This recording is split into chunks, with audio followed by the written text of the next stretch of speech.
Pesan suara dari ibu mertua muncul di grup keluarga saat aku masih di depan laptop, menyelesaikan draft rencana komunikasi untuk klien. Semuanya tenang saja ya, besok malam rumah Bima kan luas, sejuk, lokasinya juga di tengah kota, ibu sudah pikirkan. Pas sekali akhir pekan, saudara-saudara, om, tante, semua bisa kumpul makan-makan biar ramai. Dihitung-hitung, dewasa sama anak-anak ada 16 orang. Maya, rajin-rajin ke pasar dari pagi ya, siapkan yang spesial. Namanya juga keluarga mampu, menjamunya harus yang pantas. Segera setelah itu, suamiku, Bima, menambahkan dengan cepat, ibu tenang saja, rumah kami luas, muat banyak. Istriku jago masak dan cekatan, serahkan saja padanya, pasti beres. Aku menatap layar ponselku lekat-lekat. Jariku berhenti di atas keyboard untuk waktu yang sangat lama, sampai jendela obrolan meredup lalu menyala lagi. Akhirnya, aku tidak menjawab. Aku mematikan notifikasi grup, berdiri, dan berjalan ke balkon. Apartemen ini terletak di kawasan Kuningan, Jakarta Selatan. Lantai 18, luasnya hampir 200 meter persegi. Inilah tempat yang kubangun dengan hampir seluruh tabunganku sebagai rumah kami setelah menikah. 3 tahun lalu, aku menikah dengan Bima. Keluargaku di Yogyakarta, orang tuaku bekerja di industri penerbitan, ekonomi kami stabil. Aku anak tunggal. Keluarga Bima berasal dari sebuah kota kecil di Jawa Tengah, saudaranya banyak. Ada kakak perempuan, adik perempuan, dan seorang adik laki-laki bungsu. Saat menikah, orang tuaku membantu sebagian besar biaya pembelian apartemen ini. Pihak keluarga Bima hanya menyumbang sekadarnya, 200 juta. Cicilan bulanan sebagian besar aku yang menanggung. Bima mengurus biaya hidup sehari-hari, menjamu tamu, dan bensin mobil, tapi sejujurnya, pengeluaran terbesar di rumah ini tetap dari uangku. Aku pernah berpikir itu tidak masalah. Selama dia suami yang baik, selama pernikahan kami damai, artinya aku memilih orang yang tepat untuk sama-sama membangun rumah tangga. Aku hanya tidak menyangka. Harga dari kata membangun bersama adalah membiarkan seluruh keluarga suami masuk begitu saja ke dalam hidupku, merusak semua batasan, dan menganggapnya sebagai hal yang wajar. Tahun pertama setelah menikah, ibu mertua tinggal bersama kami selama hampir 3 bulan dengan alasan merawat menantu baru. 3 bulan itu adalah masa di mana aku mengerti rasanya hidup di rumah sendiri tapi tidak punya kendali atas sudut terkecil sekalipun. Produk-produk skincareku dikumpulkannya, katanya, bahan kimia dioles ke muka cuma bikin rusak kulit. Parfum yang kugunakan di celanya beraroma, sok kota yang bikin pusing, lalu digantinya dengan minyak sereh yang baunya menyengat sampai sakit kepala. Baju-bajuku, setelan-setelan elegan yang kupakai kerja, disebutnya terlalu terbuka dan tidak sopan, lalu tanpa izin dikumpulkannya satu kantong untuk dikirim ke kerabat di kampung. Aku protes, aku marah, aku menangis. Tapi setiap kali, Bima hanya punya satu respons yang sama. Sudahlah sayang, ibu kan dari kampung, belum terbiasa dengan gaya hidup kota. Ibu hanya khawatir sama kamu sabar sedikit ya, jangan gara-gara hal sepele jadi ribut. Awalnya, aku mendengar kalimat itu dan berpikir dia terjepit di tengah. Lama-kelamaan aku sadar, dia tidak terjepit. Dia hanya terbiasa mendahulukan kesabaranku agar urusan keluarganya tetap aman. Aku mundur selangkah, lalu selangkah lagi, dan banyak langkah lagi. Sampai pada titik di mana aku berdiri di tengah rumahku sendiri tapi merasa lebih seperti tamu daripada pemilik. Tahun kedua, kerabat dari pihak suami mulai punya kebiasaan setiap kali ke Jakarta pasti mampir ke rumah kami. Awalnya menginap semalam, lalu jadi 2 malam, kemudian menjadi acara makan-makan, di mana aku harus pulang kerja lebih awal untuk ke pasar, memasak, dan bersih-bersih. Setiap kali seperti itu, Bima selalu berkata enteng, namanya juga keluarga, sayang, kenapa dipikirkan, rumah kita kan luas. Mereka itu sayang sama kamu, makanya suka mampir. Sayang? Aku tidak tahu letak sayangnya di mana. Apakah dalam membiarkan anak-anak mereka melompat dengan sandal ke atas sofa krem yang baru kubeli? Dalam membiarkan piring kotor berserakan, setelah makan lalu mereka berbondong-bondong ke ruang tamu menyalakan TV dengan suara keras? Atau saat ibu mertua mengunyah buah yang kubeli sambil mengeluh, mahal tapi hambar, tidak seenak mangga di kampung. Pernah sekali aku terjaga sampai hampir jam 1 pagi untuk membersihkan dapur, mencuci serbet meja, mengumpulkan sampah, dan merapikan bantal-bantal yang dilempar sembarangan oleh anak-anak. Bima lewat sambil menguap, kamu rajin sekali, besok juga bisa dikerjakan. Aku menatapnya, tersenyum pahit.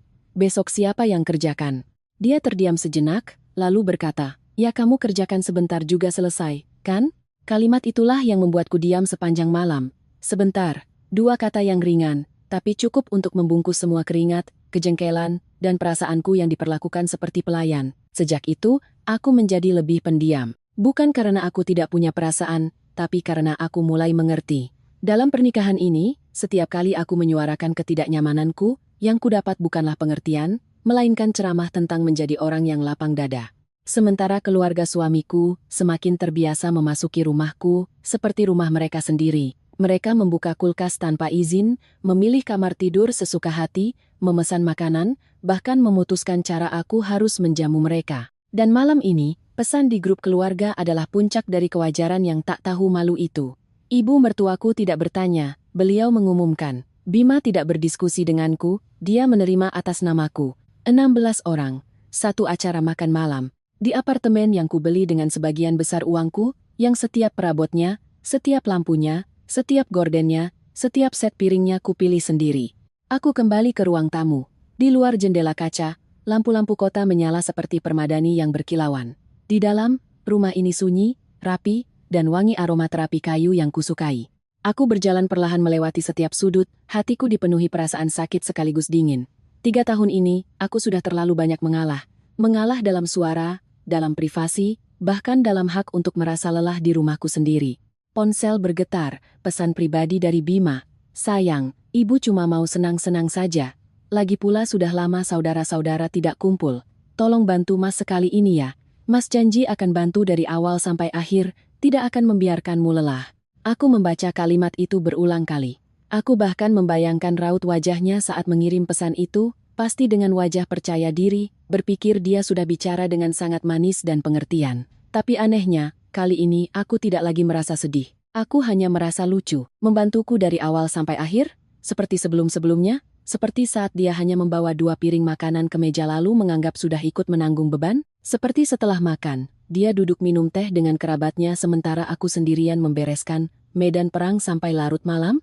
Aku meletakkan ponsel di meja. Perasaan yang terpendam selama 3 tahun ini tiba-tiba seperti bertemu angin, berkobar menjadi api yang terang. Untuk pertama kalinya, aku tidak berpikir untuk bersabar. Aku berpikir untuk pergi. Bukan pergi untuk mengancam, bukan juga marah sesaat. Melainkan pergi di saat yang tepat, agar orang-orang yang selalu menganggap pengorbananku sebagai kewajiban bisa merasakan sendiri bagaimana rasanya ditinggalkan di tengah pesta tanpa ada yang memasak. Aku membuka ponsel, perlahan memeriksa jadwal akhir pekan. Lalu aku masuk ke aplikasi pemesanan tiket, memesan kamar hotel, melihat setiap alamat muncul di layar. Sudut bibirku terangkat sangat tipis. Besok malam, acara makan-makan itu akan tetap terjadi. Tapi yang memasak, yang melayani, yang menelan kepahitan seperti biasanya, bukan lagi aku. Keesokan paginya, aku bangun lebih awal dari biasanya. Bukan karena ada urusan mendesak di kantor, tapi karena di kepalaku, sudah ada sebuah rencana yang jelas hingga terasa dingin. Aku beraktivitas seperti biasa, membuat kopi, membuka gorden, menyiram tanaman-tanaman kecil di balkon. Semuanya begitu tenang, sampai aku sendiri merasa aneh. Mungkin saat seseorang sudah terlalu lama bersabar, ketika akhirnya memutuskan untuk melepaskan, hatinya tidak lagi bergejolak. Yang tersisa hanyalah kesadaran yang nyaris kejam. Bima keluar dari kamar tidur, sambil melipat lengan ke mejanya dia bertanya, "Pagi sekali bangunnya?" Aku tidak menatapnya. "Iya, kebangun, jadi sekalian bangun." Dia menarik kursi dan duduk di hadapanku, nadanya santai seolah kejadian semalam tidak pernah membuat kami tegang. "Nanti malam Mas pulang cepat. Selesai kerja, Mas mampir supermarket beli bahan-bahan dulu. Kamu siapkan di rumah ya." Aku menyesap kopi, lalu mengangkat wajah menatap lurus ke matanya. "Kamu mau aku siapkan apa?" Bima sedikit kaget. "Ya, siapkan makan malam. Ibu kan sudah bilang di grup." "Bilang apa? Apa aku sudah setuju?" Pertanyaanku membuat wajahnya langsung berubah masam. "Maya, jangan mulai lagi, bisa tidak? Cuma makan-makan biasa." "Cuma makan-makan biasa?" Aku mengulanginya perlahan. "Kamu mengatakannya enteng sekali." Bima mulai kehilangan kesabaran. "Kamu mau hitung-hitungan lagi, kan? Keluarga datang makan bersama sekali saja kamu besar-besarkan seperti masalah negara." Aku tertawa. Tawaku pasti membuatnya tidak nyaman karena dia langsung mengerutkan kening. Aku meletakkan cangkir kopi. "Keluargamu yang datang, kenapa otomatis aku yang harus melayani? Karena kamu istriku." "Istriku. Jadi harus memasak untuk 16 orang, membereskan untuk 16 orang, menahan diri saat keponakan-keponakanku mengotori rumah, mendengar ibuku memerintah, dan pada akhirnya harus tersenyum berterima kasih karena mereka sudah sudi mampir? Bima menggigit bibir. Bicaramu makin tidak enak didengar. Di mana salahnya? Dia berdiri mendadak, menarik kursi hingga menimbulkan suara desit yang memekakan di lantai. Kamu itu selalu suka membuat semuanya jadi tegang. Ibuku sudah tua, ingin anak cucunya kumpul, apa salahnya? Lagi pula rumah kita luas, kondisi kita lebih baik dari yang lain. Membantu keluarga sedikit memangnya kenapa? Aku juga berdiri, tapi berbeda darinya. Suaraku sangat rendah. Membantu itu kalau orangnya bertanya, menghargai, dan tahu batas. Semalam di grup, ibumu mengumumkan seperti memberi perintah. Kamu menerima atas namaku seolah aku ini pembantu di rumah ini. Dan kamu, dari awal sampai sekarang, tidak pernah bertanya, apakah aku lelah, apakah aku mau, apakah aku bersedia. Bima menatapku, matanya marah sekaligus bingung. Mungkin dia benar-benar tidak mengerti, atau dia mengerti tapi sudah terlalu terbiasa menganggap pengorbananku sebagai hal wajar sehingga tidak mau berpikir lain. Dia merendahkan suaranya, beralih ke nada membujuk yang biasa. Sayang, Mas tahu kamu capek, tapi tolong demi Mas, sekali ini saja. Sekali ini saja, aku sudah muak mendengarnya. 3 tahun ini, setiap kali selalu sekali ini saja. Sabar sekali lagi, berusaha sekali lagi, demi Mas sekali lagi, lapang dada sekali lagi. Dan setiap sekali lagi itu menumpuk menjadi sebuah pernikahan di mana aku selalu menjadi pihak yang harus mundur. Aku menatapnya sangat lama, lalu bertanya, Bima, kamu ingat waktu kakakmu membawa 2 anaknya ke sini, lalu mereka menggambar di seluruh dinding ruang tamu dengan spidol warna? Dia terdiam. Anak-anak kan iseng. Kamu ingat waktu adikmu membawa teman-temannya minum-minum di rumah kita, lalu muntah di karpet? Paginya aku harus berlutut membersihkannya, itu kan aku juga tidak mau. Kamu ingat waktu ibumu membuka lemari pakaianku, mengambil gaun yang baru kubeli, lalu bilang pakaian ini tidak pantas dan memberikannya pada kerabat di kampung? Bima terdiam. Aku melangkah lebih dekat, setiap kataku jelas, kamu ingat semuanya, kamu hanya memilih untuk pura-pura lupa. Suasana di ruangan itu membeku. Bima memalingkan wajah, rahangnya mengeras. Beberapa saat kemudian, dia mengucapkan kalimat yang membuat hatiku semakin dingin. Baiklah, kalau kamu merasa rumah ini rumahmu, uangmu lebih banyak, jadi kamu lebih berkuasa, ya sudah, Mas tidak bisa bicara apa-apa lagi. Aku menatapnya. Ternyata setelah semua ini, yang dia dengar bukanlah kesedihanku, kelelahanku, atau jeritan minta tolong yang kutahan selama bertahun-tahun. Yang dia dengar hanyalah egonya sebagai seorang pria yang tersentil. Aku mengangguk. Benar, lebih baik kamu tidak bicara apa-apa lagi. Dan aku juga tidak mau bicara lagi. Aku berbalik dan masuk ke kamar tidur. Dari belakang, Bima memanggil, Maya, aku tidak berhenti. Aku membuka lemari, mengambil koper kecil berwarna krem yang kusimpan di rak atas. Koper ini dulu kubeli untuk perjalanan singkat kami berdua. Sejak menikah, koper ini hampir tidak pernah terpakai. Karena setiap liburanku entah ditunda karena pekerjaan atau disela oleh rencana mendadak keluarga suami. Bima masuk ke kamar, melihat koper di tanganku, suaranya menegang. Kamu mau apa? Aku menunduk, mulai memasukkan beberapa setel pakaian sederhana. Persiapan. Persiapan apa? Kalau nanti malam rumah kita terlalu ramai, aku takut tidak sanggup. Dia maju dan memegang gagang koper. Jangan main-main. Aku mengangkat wajah. Aku tidak main-main. Aku hanya sedang memikirkan diriku sendiri, untuk sekali ini. Bima menatapku lekat-lekat, seolah orang di hadapannya adalah orang yang sama sekali asing. Wajar saja. Selama 3 tahun, dia hanya mengenal seorang Maya yang sabar, yang menelan amarah, yang membereskan kekacauan yang ditinggalkan keluarganya. Dia tidak pernah mengenal seorang Maya yang berani menatapnya lurus dan berkata tidak. Di ruang tamu, ponselku berdering terus-menerus. Tanpa melihat pun aku tahu itu ibu mertuaku yang terus mengirim pesan di grup. Mungkin menambahkan menu ini, mengurangi menu itu. Mungkin berpesan harus membeli buah jenis apa, minuman merek apa, bir merek apa, aku tiba-tiba merasa lucu. Mereka bahkan belum datang, tapi sudah berhasil mengubah apartemen ini menjadi tempat yang menunggu untuk mereka nikmati. Sementara aku, dari pemilik rumah, didorong menjadi pelayan gratis. Aku menutup resleting koper dengan pelan. Tapi suara resleting yang berbunyi di dalam kamar yang sunyi itu terdengar seperti titik akhir yang pertama. Aku tidak langsung meninggalkan rumah pagi itu. Aku tetap berganti pakaian kerja, memoles lipstik tipis, dan membawa tas seperti biasa. Bedanya, sebelum melangkah keluar, aku berbalik dan memandangi apartemenku sedikit lebih lama. Sinar matahari pagi jatuh miring melalui gorden krem, menyinari sofa berwarna beige yang butuh waktu sebulan untukku memilih kainnya. Meja makan dari kayu jati berkilau di bawah lampu gantung. Rak buku di dinding masih rapi seperti caraku menyusunnya. Setiap benda di rumah ini ada jejak tanganku, setiap sudut adalah hasil kerja keras, selera, dan caraku menyisihkan uang sedikit demi sedikit untuk menyempurnakannya. Tapi hanya dalam beberapa jam, tempat ini akan diserbu oleh sekelompok orang, diinjak-injak, diberantaki, dicela, lalu mereka akan menganggap itu adalah hak mereka. Bima berdiri di pintu, suaranya lebih dingin dari wajahnya. Nanti malam pulang cepat. Aku menoleh menatapnya. Kalau aku tidak pulang, matanya menggelap.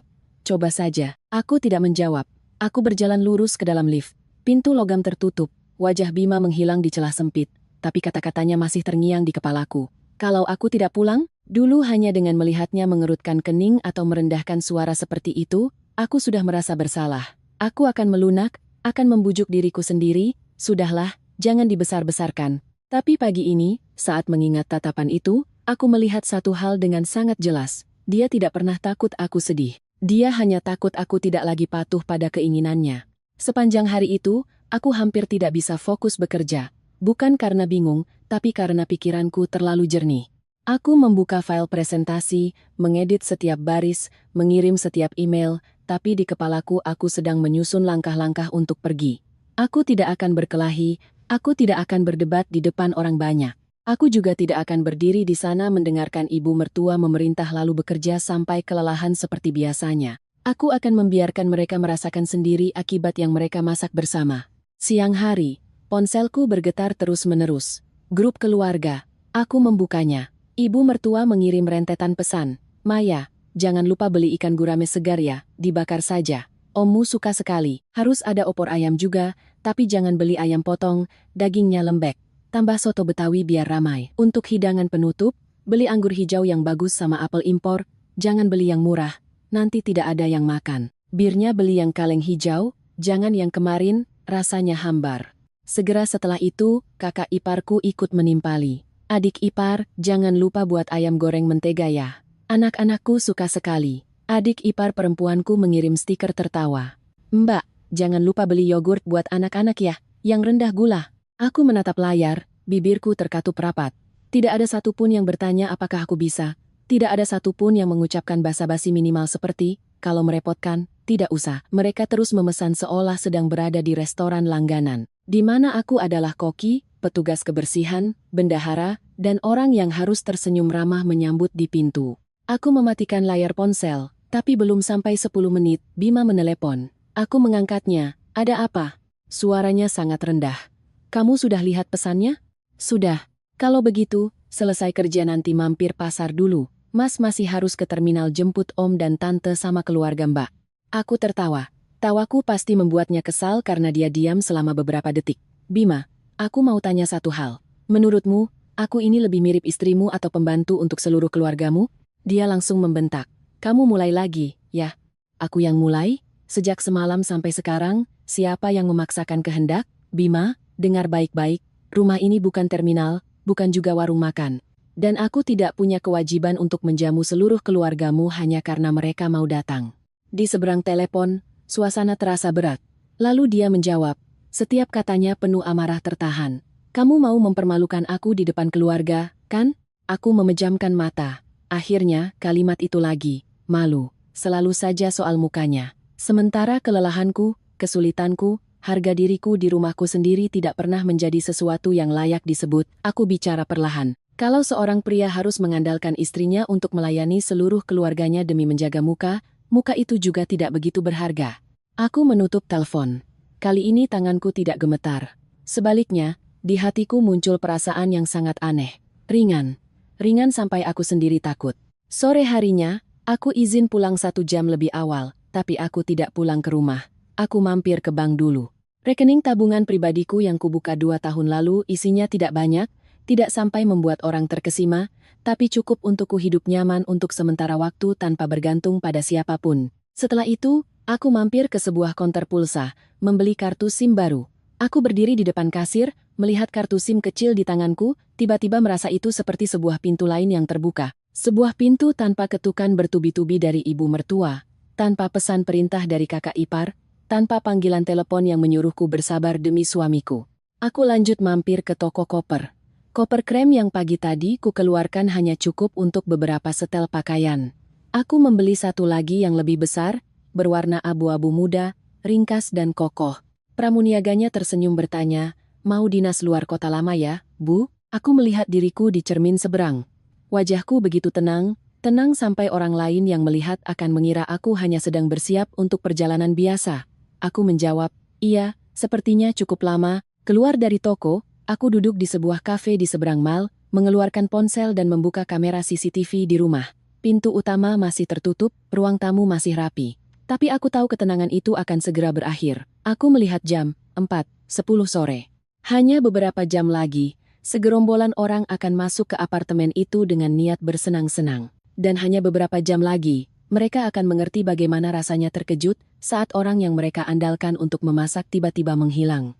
Aku bersandar di kursi, perlahan mengaduk teh di hadapanku. Untuk pertama kalinya setelah bertahun-tahun, aku tidak merasa sedang berlari untuk menyenangkan siapapun. Aku hanya sedang duduk tenang, bersiap untuk merebut kembali hidupku sendiri. Tepat pukul 16.30, kamera di pintu utama menunjukkan sosok Bima. Dia membuka pintu, masuk lebih dulu sambil membawa 2 kantong belanjaan besar. Di belakangnya ada ibu mertuaku, lalu kakak ipar, adik ipar, dan beberapa anak kecil yang berlarian masuk seperti burung lepas dari sangkar. Aku duduk di kafe, melihat setiap frame di layar ponselku, dan merasakan dadaku semakin dingin. Ibu mertua begitu masuk langsung menyapu pandangan ke seluruh ruang tamu, suaranya lantang. Rumahnya lumayan juga. Bima bilang si Maya rajin bersih-bersih. Kakak iparku tertawa menimpali. Ya kalau bukan dia yang bersih-bersih, siapa lagi? Namanya juga perempuan, rumah harus rapi. Sebuah kalimat yang sangat ringan tapi cukup membuatku tertawa terbahak-bahak di tengah kafe. Perempuan harus rapi, perempuan harus memasak, perempuan harus melayani, perempuan harus tahu diri. Sementara laki-laki hanya perlu berdiri di tengah menikmati segalanya, lalu melontarkan satu pujian dan dianggap sudah berjasa. Anak-anak sudah mulai berlarian kemana-mana. Satu anak naik ke atas sofa, menginjak sandaran punggung berwarna krem yang selama ini kujaga sampai tidak ada yang boleh menaruh makanan di atasnya. Anak lain mengambil bantal sofa dan melempar-lempar. Aku melihatnya tanpa ekspresi. Dulu, mungkin aku sudah panik menelepon atau bergegas pulang. Tapi hari ini aku hanya duduk diam. Karena kali ini, aku tidak akan menyelamatkannya lagi. Ponselku berdering lagi. Bima. Aku membiarkan deringnya selesai sekali, baru mengangkatnya. Apa? Suaranya tidak lagi tertahan seperti pagi tadi, keras dan berat. Kamu di mana? Aku di luar. Di luar itu di mana? Kurasa itu tidak lebih penting daripada pertanyaan apakah aku akan pulang atau tidak. Bima merendahkan suaranya, tapi aku bisa mendengar dengan jelas suara anak-anak berteriak, TV menyala keras, dan ibu mertua memanggil dengan lantang di latar belakang. Maya, jangan keterlaluan, semua orang sudah datang, cepat pulang sekarang. Aku menatap gelas di hadapanku, suaraku anehnya sangat tenang. Aku ingat tadi pagi aku sudah bicara sangat jelas, dan aku ingat betul, kamu tidak pernah bertanya apakah aku mau menjamu makan malam ini. Dia diam beberapa detik, lalu menekan setiap kata. Kamu mau membiarkan seluruh keluargaku duduk menunggu? Aku mau membiarkan seluruh keluargamu mengerti bahwa mereka tidak punya hak memesan makanan di rumahku, seperti memesan di restoran. Di seberang telepon terdengar suara sesuatu dipukul keras ke meja. Mungkin Bima sedang marah sampai merah padam. Maya, yang wajar saja. Kalau malam ini kamu tidak pulang, aku serius, jangan salahkan aku. Aku tertawa. Bukan tawa gembira, melainkan tawa yang keluar saat seseorang akhirnya melihat dengan jelas trik lama lawannya. Kamu mengancamku? Aku tidak mengancam. Tapi ingat baik-baik, yang memaksaku sampai ke titik ini bukan aku, tapi kamu. Aku menutup telepon. Kali ini, aku langsung memblokir nomornya di ponsel utamaku.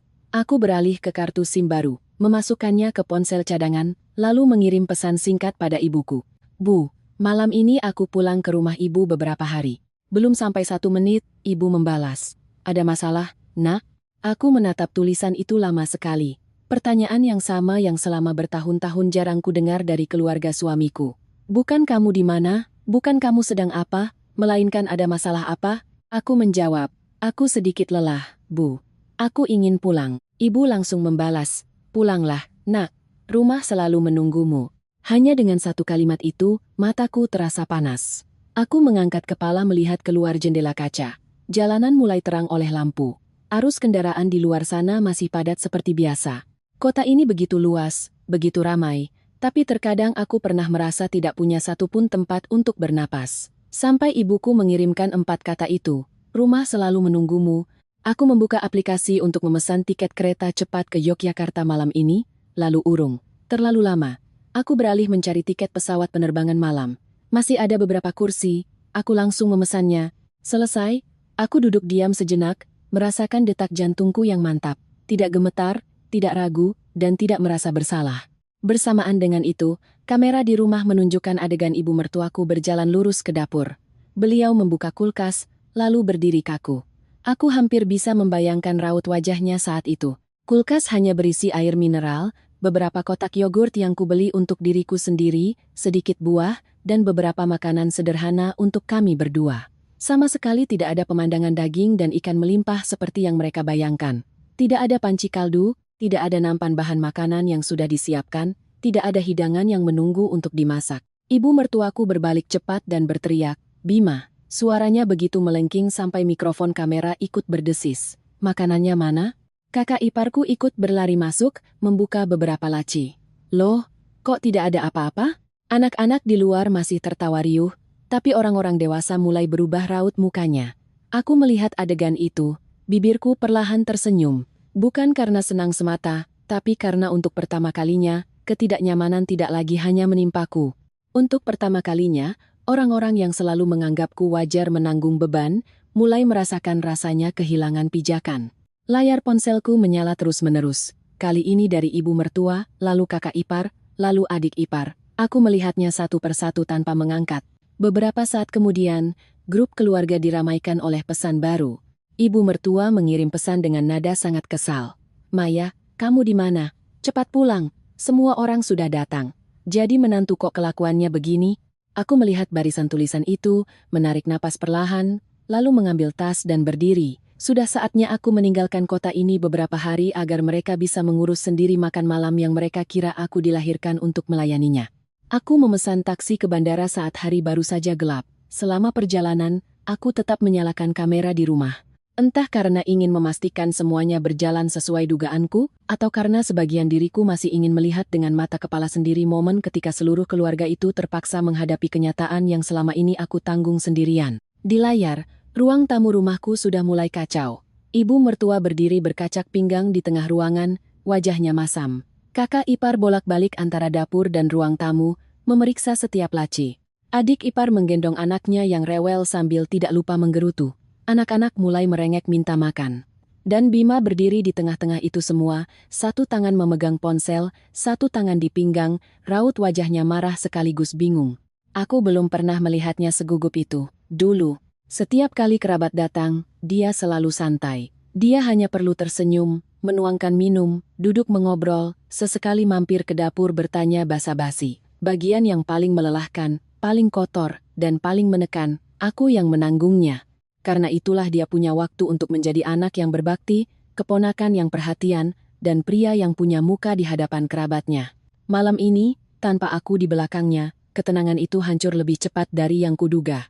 Baru saja aku turun dari taksi di bandara, ponsel cadanganku berdering, nomor tak dikenal. Aku tahu itu Bima. Aku berhenti di luar lobi, menatap nomor yang berkedip-kedip selama beberapa detik, lalu mengangkatnya. "Ada apa lagi?" Suara Bima terdengar kasar, nyaris membentak. "Kamu di mana?" "Aku di bandara." Di seberang hening seketika. Hening sampai aku bisa mendengar dengan jelas suara seseorang di rumah bertanya, "Sudah bisa dihubungi?" Dia bilang apa? Beberapa detik kemudian, suara Bima menegang seperti senar gitar. "Kamu gila? Cuma gara-gara makan malam kamu sampai begini?" Aku menengadah melihat papan informasi penerbangan di depanku, suaraku datar. "Bukan gara-gara satu makan malam. Tapi gara-gara selama 3 tahun kalian semua berpikir aku punya kewajiban untuk memasak makan malam itu. Maya, jangan bicara kalian denganku seperti itu. Aku bicara sesuai fakta." Dia menarik napas kasar. "Sekarang kamu pulang. Semua orang sedang menunggu." "Aku tidak akan pulang." "Maya." Dia tercekat beberapa detik, lalu mengubah nadanya, tidak lagi keras, melainkan beralih ke bujukan yang biasa. "Baiklah, Mas minta maaf. Kali ini masalah tidak bertanya padamu dulu. Pulang ya, nanti kita bicarakan baik-baik di rumah." Aku tertawa kecil. Ternyata sampai separah ini pun, dia masih berpikir hanya dengan satu permintaan maaf, aku akan patuh dan kembali. Kamu minta maaf karena kamu benar-benar paham aku lelah, atau karena seluruh keluargamu sekarang tidak ada yang memasak? Bima terdiam. Keheningannya lebih jujur dari jawaban apapun. Aku melanjutkan, dari awal sampai akhir, kamu tidak pernah kasihan padaku, kamu hanya kasihan pada dirimu sendiri karena malam ini aku tidak ada di sana untuk menanggung bebanmu. Di seberang, suara melengking ibu mertuaku terdengar, suruh dia pulang sekarang, dia mau kemana terserah, yang penting pulang masak dulu. Aku mendengarnya dan punggungku merinding. Bahkan di saat seperti ini, yang beliau pikirkan tetaplah makan malam. Bukan kenapa menantunya pergi, bukan pernikahan putranya sedang di ujung tanduk, melainkan harus pulang untuk memasak. Aku menggenggam ponsel erat-erat. Bima, dengar baik-baik. Aku tidak akan kembali. Dan kalau kamu merasa malu, merasa canggung, merasa tidak bisa mengurus keluargamu, itu urusanmu. Mulai hari ini, jangan anggap semua itu urusanku lagi. Aku menutup telepon. Kali ini aku langsung mematikan ponsel cadangan itu. Di saat layar menjadi gelap, aku merasa hatiku seperti baru saja mematikan sebuah babak kehidupan yang sangat panjang. Aku menarik koper dan masuk ke lobi untuk check-in. Di sekitarku orang lalu lalang, pengumuman dari pengeras suara terdengar teratur. Suara roda koper di lantai keramik berpadu dengan langkah kaki yang tergesa-gesa. Tidak ada yang tahu aku baru saja meninggalkan sebuah rumah yang sedang kacau balau. Tidak ada yang tahu aku butuh 3 tahun untuk berani pergi seperti ini. Selesai check-in, aku duduk di ruang tunggu dan menyalakan kembali ponsel utama. Notifikasi muncul bertubi-tubi. Lebih dari 30 panggilan tak terjawab, puluhan pesan. Grup keluarga terus-menerus ramai. Aku membukanya. Ibu mertua mengirim serangkaian pesan suara. Tanpa mendengar pun aku tahu isinya, tapi kali ini aku menekannya. Suaranya melengking penuh amarah. Maya, kamu hebat sekali. Jadi menantu macam apa yang membiarkan seluruh mertuanya kelaparan? Ada yang seperti kamu? Cepat pulang sekarang juga. Pesan berikutnya dari kakak ipar. Kamu keterlaluan. Ibu kan sudah tua. Kamu marah pun harusnya pikirkan orang tua. Adik ipar lebih lembut, tapi setiap katanya tetap menarikku ke tempat yang lama. Mbak, pulang dulu saja, nanti dibicarakan lagi. Jangan bikin Mas Bima serba salah. Aku menggulir ke bawah. Seorang tante dari pihak suami mengirim pesan langsung di grup. Perempuan bersuami itu harus tahu diri. Mertua datang makan sekali saja dibesar-besarkan. Aku menatap kalimat itu lama sekali. Tahu diri. Lagi-lagi kata itu. Perempuan, begitu mulai membela diri, akan langsung dicap tidak tahu diri. Tapi jika terus-menerus sabar, selelah apapun harus mengangguk, barulah dipuji sebagai orang yang pengertian, baik, dan berbakti. Aku mengambil tangkapan layar seluruh percakapan di grup, kalimat demi kalimat, setiap sindiran, paksaan, dan perintah. Aku tidak tahu apakah nanti akan berguna, tapi aku tahu kali ini aku tidak akan membiarkan siapapun mengatakan aku pergi tanpa alasan. Aku mengangkat kepala melihat ke arah landasan pacu di luar jendela kaca. Lampu-lampu landasan membentang seperti untayan cahaya. Sebuah pesawat sedang bergerak perlahan. Hatiku tiba-tiba terasa sangat ringan, bukan karena aku senang, tapi karena akhirnya aku tidak lagi harus bergegas pulang untuk membereskan kekacauan yang bukan aku penyebabnya. Tidak lagi harus berpura-pura ramah untuk menjaga suasana di hadapan orang-orang yang tidak pernah menjaga perasaanku. Tidak lagi harus berdiri di dapur yang pengap, sambil menelan air mata. Untuk pertama kalinya setelah 3 tahun, aku diizinkan untuk tidak peduli. Dan perasaan itu, meskipun menyakitkan, membuatku merasa hidup kembali sedikit demi sedikit. Pesawat lepas landas pukul 20.45. Saat badan pesawat bergetar, melesat di landasan pacu, lalu perlahan meninggalkan daratan, aku bersandar di kursi dan melihat gugusan cahaya kota yang mengecil di bawah kaca jendela yang berembun. Jakarta malam hari tetap indah, seolah tidak pernah ada seorang pun di sana yang harus menelan air mata di dapur sampai larut malam. Seolah tidak pernah ada seorang pun yang berdiri di apartemen yang dibelinya sendiri tapi merasa hanya menumpang. Aku memejamkan mata. Suara mesin pesawat yang teratur membuat seluruh tubuhku rileks setelah seharian tegang. Tapi pikiranku tidak mau beristirahat. Aku tahu, saat ini di apartemenku, acara makan malam itu pasti sudah berubah menjadi kekacauan. Aku bahkan bisa membayangkannya. Ibu mertua duduk dengan wajah masam. Kakak ipar menggerutu. Adik ipar menenangkan anaknya sambil mengeluh. Anak-anak merengek kelaparan lalu menangis. Dan Bima, untuk pertama kalinya harus berdiri di tengah kekacauan itu dan mengerti bagaimana rasanya terdesak. Aku tidak menyalakan ponsel lagi. Aku tidak mau mendengar cercaan apapun. Saat ini, ada suara-suara yang jika didengar sekali lagi saja, cukup untuk menarik seseorang kembali ke lingkaran setan yang lama. Dan aku tidak mau kembali lagi. Pramugari mendorong troli dan bertanya apakah aku mau minum sesuatu. Aku hanya meminta segelas air hangat. Dengan kedua tangan memegang gelas kecil itu, aku tanpa sadar teringat malam-malam sebelumnya, saat seluruh keluarga suami datang. Mereka selesai makan, selesai tertawa, selesai menonton TV, selesai mengkritik, lalu pergi tidur. Tinggallah aku sendirian membereskan semuanya. Wastafel penuh piring kotor, meja dapur lengket oleh minyak, lantai penuh jejak kaki anak-anak. Bantal-bantal sofa berserakan. Pernah aku membereskan sampai hampir jam 2 pagi, punggungku sakit sampai sulit untuk berdiri tegak. Bima lewat, melihatku sekilas, lalu berkata, cepat selesaikan lalu tidur. Aku bertanya, kamu tidak bantu? Dia menguap panjang. Besok Mas harus kerja pagi. Aku ingat saat itu aku diam sampai sesak. Karena jika aku bicara lagi, pasti dia akan bilang aku hitung-hitungan.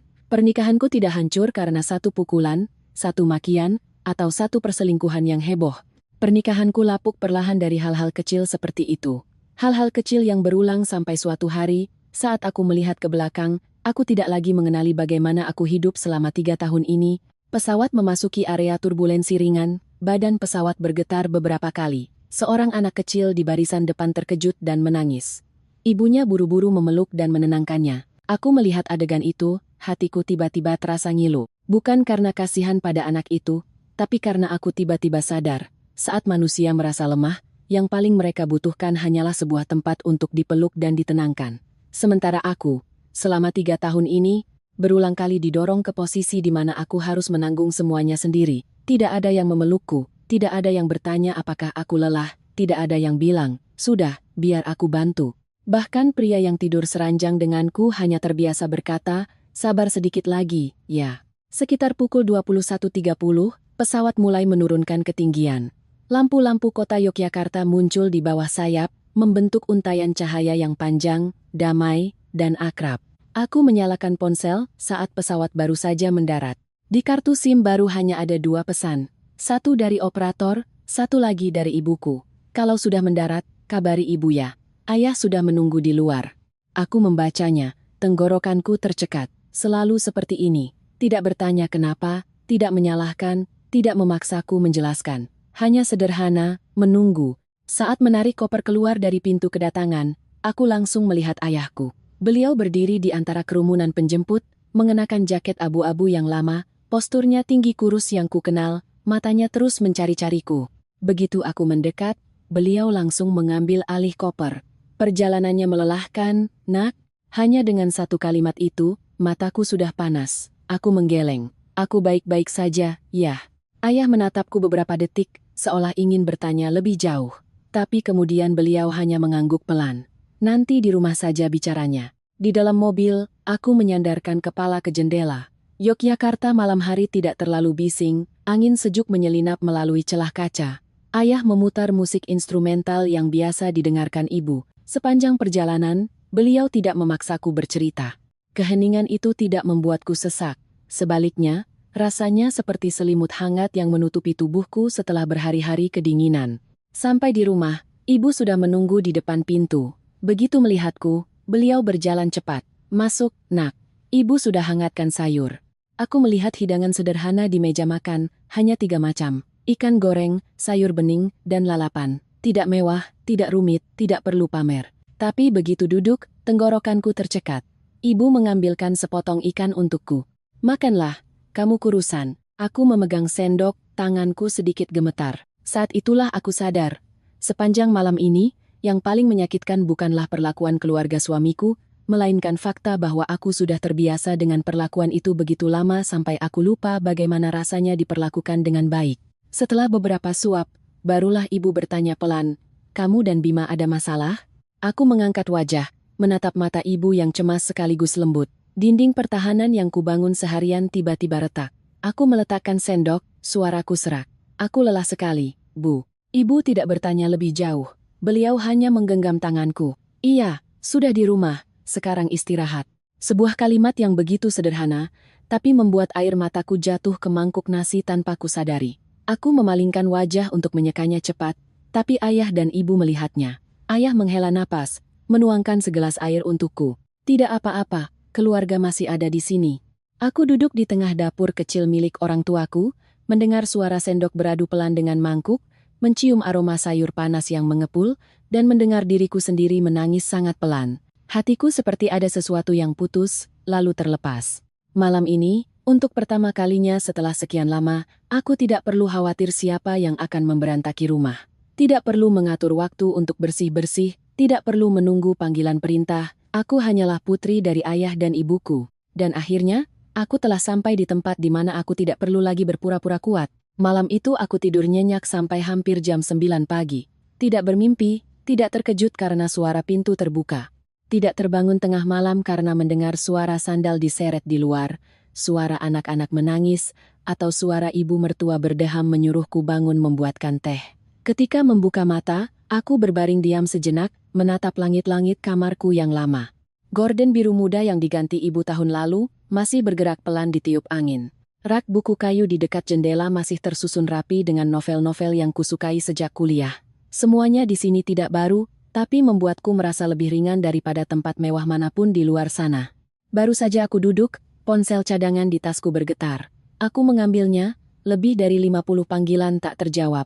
Pesan memenuhi layar. Sebagian besar masih dari Bima, ibu mertua, kakak ipar, dan adik ipar. Aku tidak langsung membukanya. Aku pergi gosok gigi, cuci muka, ganti baju, baru kemudian turun ke dapur. Ibuku sedang memasak bubur. Mendengar langkahku, beliau menoleh dan tersenyum. "Sudah bangun, Nak?" Aku mengangguk. "Aku kesiangan. Kalau lelah ya harus tidur sampai cukup." Beliau mengatakannya seolah itu hal yang sangat wajar. Aku menarik kursi di meja makan, memandangi punggung ibu yang sibuk di depan kompor. Hatiku terasa hangat sekaligus pahit. Di sini, aku tidak perlu banyak menjelaskan, tidak perlu berpura-pura baik-baik saja, tidak perlu tegar agar orang lain melihatku sebagai menantu yang hebat, cekatan, atau tahu diri. Ayahku masuk dari halaman, membawa koran. Beliau melihatku, lalu hanya berkata satu kalimat, "Hari ini di rumah saja, istirahat." Aku menjawab pelan, "Iya, ya." Orang tuaku tidak langsung mendesak bertanya, tapi keheningan mereka bukan berarti tidak peduli, melainkan menunggu sampai aku siap untuk bicara. Selesai sarapan bubur, barulah aku membawa ponsel ke teras belakang dan membuka setiap pesan. Pesan pertama dari Bima, dikirim hampir pukul 7 malam tadi. "Cepat pulang." Pesan kedua, "Maya, jangan bikin gara-gara." Pesan ketiga, "Kamu di mana?" Setelah itu, rentetan panggilan tak terjawab. Sekitar pukul 9 malam, nada pesannya mulai berubah. "Angkat teleponnya. Ada apa-apa kita bicarakan." Ibu marah sekali. Semua orang juga jadi tidak nyaman. Lalu, setelah aku mematikan ponsel, pesannya menjadi lebih sering dan kacau. "Kamu sudah mempermalukan aku. Keluarga terpaksa makan mie instan dan makanan dari luar. Kamu senang? Mau sampai kapan begini?" Aku membacanya dan hatiku terasa datar. Aneh sekali. Kalimat-kalimat seperti itu, jika setahun yang lalu, mungkin aku sudah panik. Aku akan buru-buru menyalahkan diri sendiri, berpikir mungkin aku keterlaluan, mungkin aku harus kembali dan menjelaskan. Tapi sekarang tidak. Aku tidak lagi panik, aku hanya melihat lebih jelas. Jelas bahwa sampai saat kekacauan terjadi pun, yang paling dia pedulikan tetaplah mukanya, ketidaknyamanan keluarganya, dan makan malam keluarganya yang rusak. Sementara aku, orang yang terpaksa pergi, tetap tidak menjadi fokus dalam kalimat manapun. Aku menggulir ke bawah, membaca pesan dari ibu mertua. "Hebat kamu. Sudah jadi istri orang tapi masih bawa sifat manja. Cuma makan malam saja tidak bisa urus. Kalau kamu masih tahu diri, pulang dan minta maaf." Aku tertawa pahit. Cuma makan malam, kedengarannya ringan sekali. Tapi di balik cuma makan malam itu ada kegiatan ke pasar, memilih bahan, membersihkan, memasak, menata, membereskan, melayani minum, mengobrol, menyerahkan kamar, menahan diri, dan pada akhirnya harus tersenyum. Semua usaha itu di mata mereka tetap terangkum dalam 4 kata, cuma makan malam. Aku membuka pesan dari kakak ipar. "Kamu harusnya pikirkan Bima. Laki-laki kerja di luar sudah capek, pulang ke rumah butuh istri yang bisa diandalkan. Keluarga datang makan sekali saja kamu besar-besarkan." Aku membaca sampai di situ dan layar ponselku tiba-tiba terasa buram. Bukan karena aku menangis, tapi karena aku lelah. Lelah karena kata-kata seperti itu sudah berulang selama bertahun-tahun, selalu saja perempuan yang harus berpikir, bersabar, mengerti, tahu diri, dan bisa diandalkan. Sementara laki-laki hanya perlu bekerja, lalu otomatis punya hak untuk tidak ikut campur dalam urusan rumah. Aku mematikan layar ponsel. Tepat saat itu, sebuah nomor tak dikenal menelepon. Aku menebak itu Bima yang ganti nomor, jadi kuangkat. Suaranya langsung terdengar, serak dan berat. Akhirnya kamu angkat juga. Aku bersandar di kursi. Kamu masih mau bicara apa?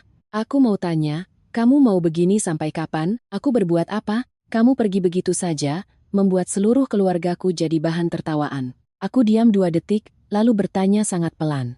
Lalu selama 3 tahun ini, saat aku harus melayani keluargamu di rumahku sendiri, apa kamu pernah berpikir aku jadi bahan tertawaan? Bima tercekat. Jangan ungkit-ungkit masalah lama. Masalah lama? Ibuku seenaknya menyentuh barang pribadiku itu masalah lama? Kerabatmu mengubah rumahku jadi penginapan gratis itu masalah lama? Aku harus sendirian membereskan setiap kali keluargamu datang itu masalah lama? Dan sekarang kamu mau aku menelannya lagi, agar semuanya damai untukmu, lalu menyebutnya masalah lama? Suaraku tidak tinggi, tapi semakin aku bicara, tenggorokanku semakin panas. Di seberang telepon hening sangat lama, lalu dia merendahkan suaranya. Aku akui semalam aku salah, tapi kamu juga tidak seharusnya begitu. Aku tertawa kecil. Selalu begitu, aku salah, tapi kamu juga tidak seharusnya. Tanggung jawab selalu dibagi 2 dengan sangat adil, bahkan ketika lukanya sama sekali tidak dibagi rata. Bima, kamu tidak mengerti. Yang tidak bisa kuterima bukan satu makan malam, tapi fakta bahwa kamu dan seluruh keluargamu selalu menganggap semua yang kulakukan adalah kewajiban. Aku sudah lelah. Sampai di situ, aku mendengar suara ibuku dari teras memanggil pelan, "Nak, masuk minum jus jeruk dulu." Hanya satu kalimat sederhana, tapi membuat mataku perih. Di seberang telepon, Bima juga mendengarnya. Dia terdiam. Aku melanjutkan, aku sedang di rumahku. Lalu aku menutup telepon. Kali ini tanganku tidak gemetar lagi. Aku meletakkan ponsel di meja, menatap matahari yang bersinar cerah di halaman. Sebuah perasaan aneh menyelinap di dadaku. Bukan senang, tidak juga sedih.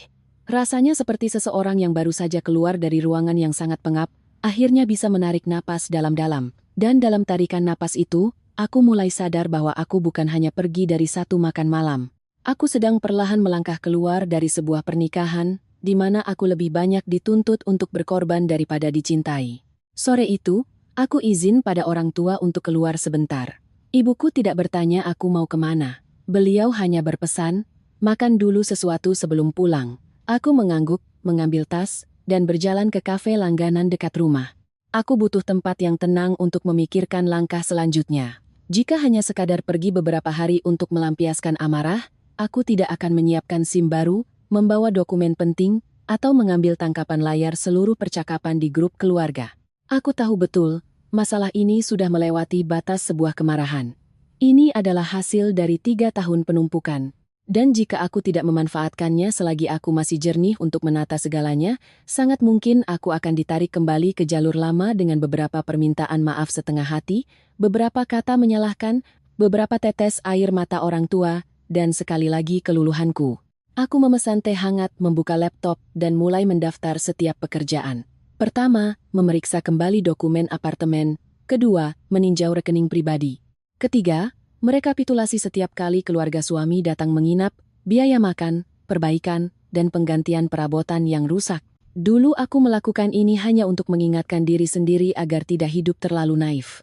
Tidak kusangka, saat ini setiap angka menjadi bukti betapa beratnya aku menanggung keluarga itu. Aku membuka file catatan lama. Di sana tercatat lengkap. Saat kakak ipar membawa 2 anaknya menginap 4 hari, biaya belanja lebih dari 3 juta, biaya cuci karpet dan sewa jasa kebersihan 1,2 juta. Saat adik ipar mengajak teman-temannya makan-makan dan membuat permukaan meja marmer terbakar, aku harus memanggil tukang poles seharga hampir 2 juta. Saat ibu mertua tinggal lebih dari sebulan, biaya hidup di rumah naik 2 kali lipat.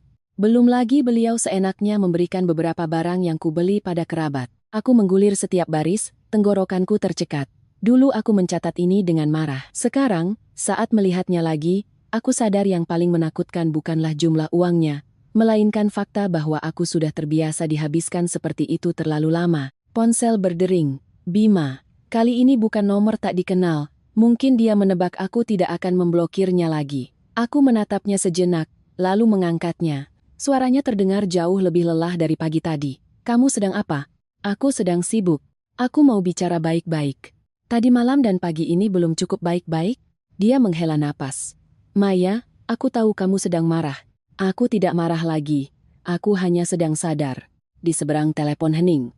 Beberapa detik kemudian, dia baru bersuara, "Maksudmu apa?"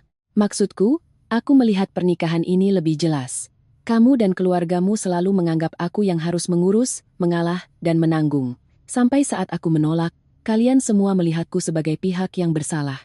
Suara Bima sedikit menajam. "Jangan salahkan semuanya padaku.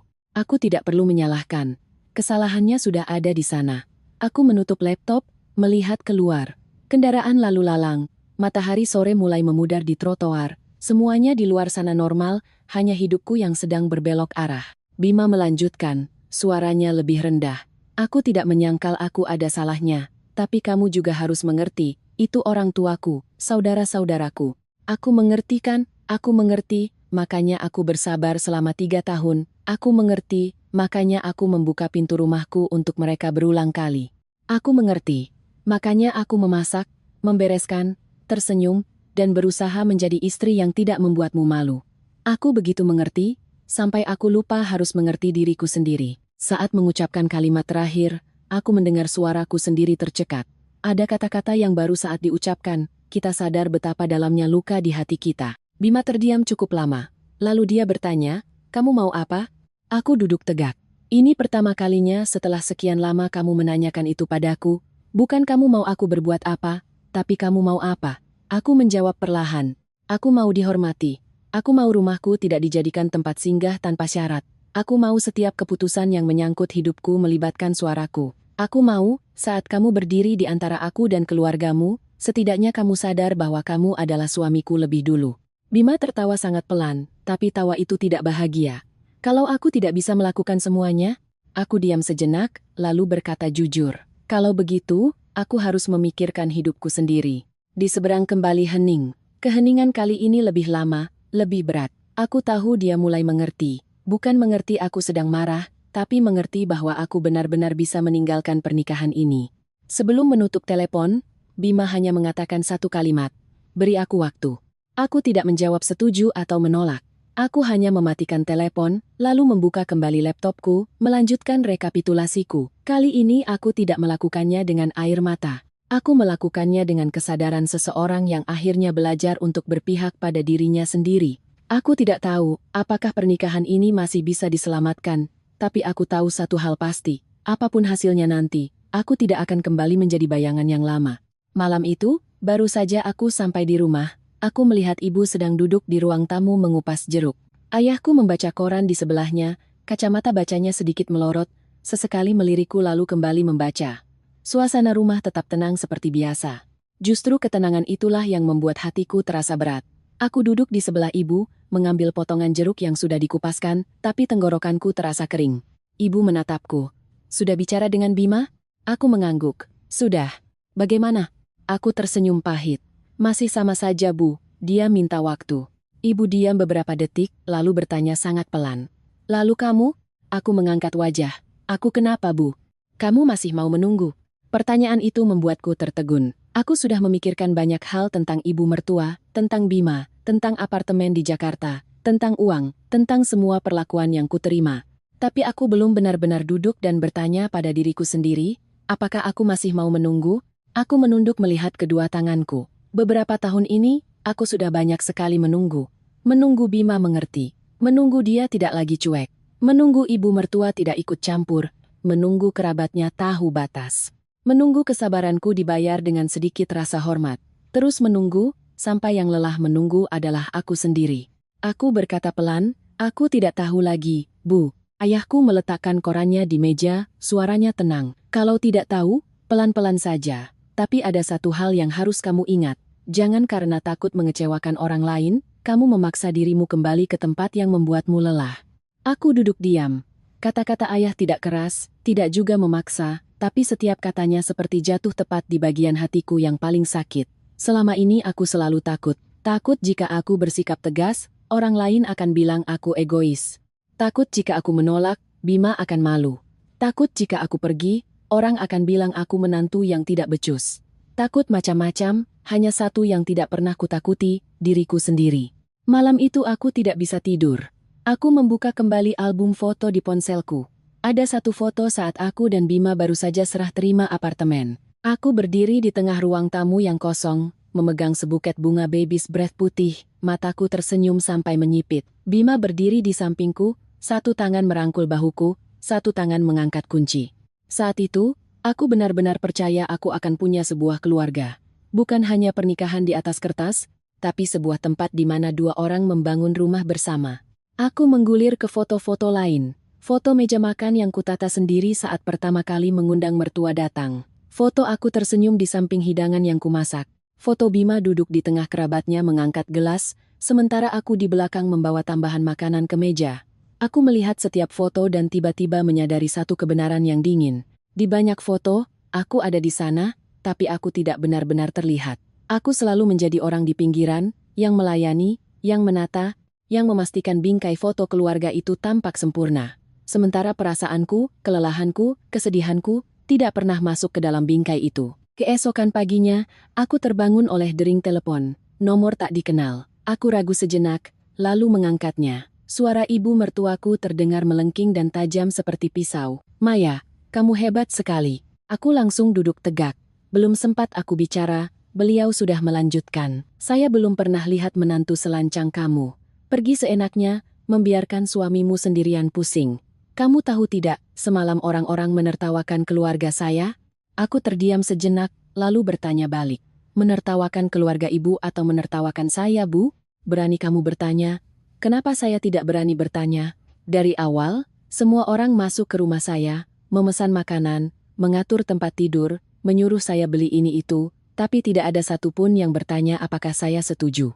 Sekarang setelah semuanya berantakan, kenapa semua orang hanya bisa menyalahkan saya?" Beliau tercekat, lalu suaranya meninggi. "Kamu itu menantu, harus tahu kewajiban. Saya membesarkan Bima, sekarang dia menikah, masa istrinya tidak bisa ikut menanggung beban keluarga?" Aku menggenggam ponsel erat-erat. Menanggung beban bukan berarti membiarkan seluruh keluarga ibu naik ke kepala saya. "Bu, sejak menikah sampai sekarang, saya sudah cukup banyak bersabar. Saya menghormati ibu karena ibu adalah ibunya Bima. Tapi jangan salah artikan rasa hormat itu sebagai hak untuk mengatur segalanya." Di seberang telepon hening. Mungkin beliau tidak menyangka aku akan bicara selugas ini. Beberapa detik kemudian, suaranya lebih rendah, tapi lebih dingin. "Baik.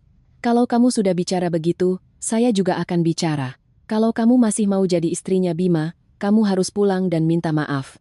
Kalau tidak, rumah itu, keluarga itu, jangan harap kamu bisa masuk lagi." Aku mendengar itu dan tiba-tiba tertawa. Tawa yang sangat ringan, tapi tawa seseorang yang akhirnya mengerti bahwa lawannya tidak pernah menganggapnya sebagai keluarga. Jika keluarga, bagaimana bisa dengan mudahnya mengusirku dari apartemen yang kubeli dengan hampir seluruh uangku? Aku bicara perlahan, kata demi kata. "Ibu tenang saja. Apakah saya akan masuk ke rumah itu lagi atau tidak? Bukan ibu yang memutuskan. Dan mungkin saya juga perlu memberitahu ibu, apartemen itu bukan tempat di mana siapa saja bisa datang sesuka hati, dan mengusir siapa saja sesuka hati." Aku menutup telepon. Jantungku berdebar sangat kencang. Tapi berbeda dari biasanya, kali ini aku tidak gemetar. Aku duduk diam di tempat tidur, menarik napas dalam-dalam, lalu membuka laptop. Aku mulai memeriksa kembali seluruh dokumen apartemen.